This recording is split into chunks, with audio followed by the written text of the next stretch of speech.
আসসালামু আলাইকুম, কেমন আছেন সবাই? আশা করি বেশ ভালো আছেন। আমি আজকে আপনাদেরকে দেখাবো যে ক্যাপকাট দিয়ে কিভাবে বাংলা লিখতে হয়। ক্যাপকাট অ্যাপসটা অনেকেই ব্যবহার করেন, আর ভিডিও এডিট করার জন্য আসলে এটা অনেক সুন্দর একটা অ্যাপস। তো এই অ্যাপস থেকে হয়তো আপনাদের অনেক সময় বাংলা লেখার প্রয়োজন পড়ে, বাট এইখান থেকে বাংলা লেখাটা আসলে খুবই কঠিন কাজ। আপনারা হয়তো বাংলা লিখতে গেলে লেখার মাঝখানে অনেক গ্যাপ থাকে বা স্পেস থাকে বা গোলাকার বৃত্তের মতো কিছু থাকে।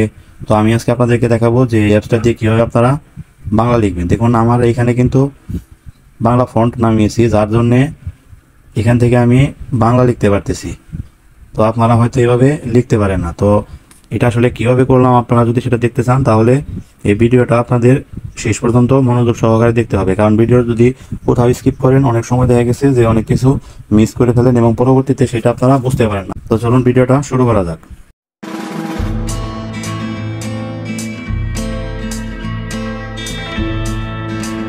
তো এখান থেকে আমি যদি আপনাদেরকে একটা জিনিস ক্লিয়ার করি, এখান থেকে আপনারা যখন একটা ভিডিওতে কিছু লিখতে যান তখন এখানে অ্যাড টেক্সট লেখা আছে, এটাতে যান।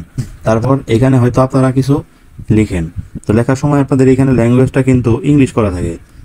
যেমন এই যে ফন্টের উপর যদি আমি যাই, তাহলে এখানে যে ইংলিশ লেখা আছে আপনাদের এটা কিন্তু এই ইংলিশ সিলেক্ট করা থাকে, কারণ ক্যাপকাটে এখানে বাংলা কোনো ফন্ট অ্যাড করা হয় নাই। তো এখানে আবার তার পাশে দেখুন ইংলিশ লেখার পাশে আছে অ্যাড ফন্ট।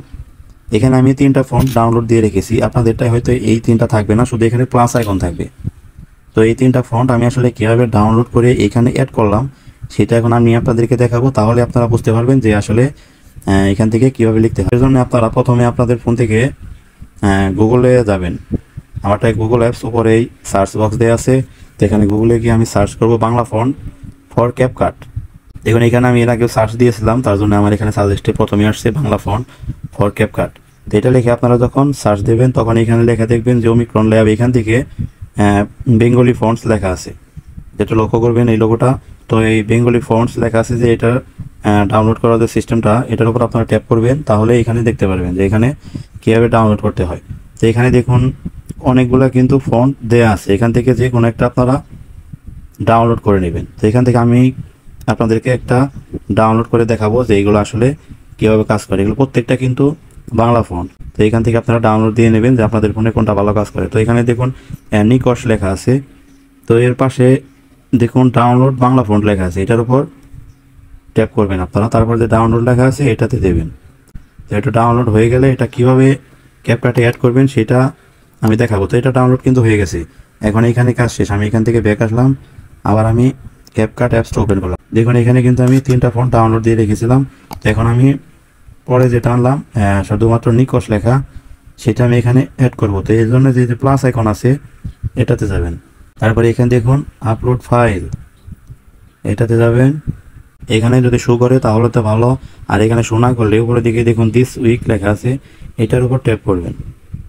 এই যে দেখুন এখানে নিকশ দেওয়া আছে, তো এটার উপর যদি ট্যাপ করেন ফন্ট আপলোডেড, তো দেখতে পাচ্ছেন এখানে এতক্ষণ কিন্তু আমার ফোনে 3টা ফন্ট এখানে ছিল ডাউনলোড করা। এখন এই যে নিকশ লেখা আছে এটা কিন্তু আমি ডাউনলোড দিলাম। তো এটার উপর ট্যাপ করে এখন যদি এখানে আমি লিখি তাহলে দেখবেন এটাতেও কিন্তু সেই আগের মতোই সুন্দরভাবে আমি লিখতে পারতেছি। বাট এটা যখন আমার ফোনে ইংলিশ ল্যাঙ্গুয়েজ করা ছিল তখন কিন্তু লিখতে গেলে এরকম হতো। তো ভিডিওটা যদি বুঝতে কোনো অসুবিধা হয় তাহলে অবশ্যই কমেন্টে জানাবেন, আর এরকম ভিডিও কন্টিনিউ পেতে চ্যানেলটা সাবস্ক্রাইব করে পাশে থাকবেন।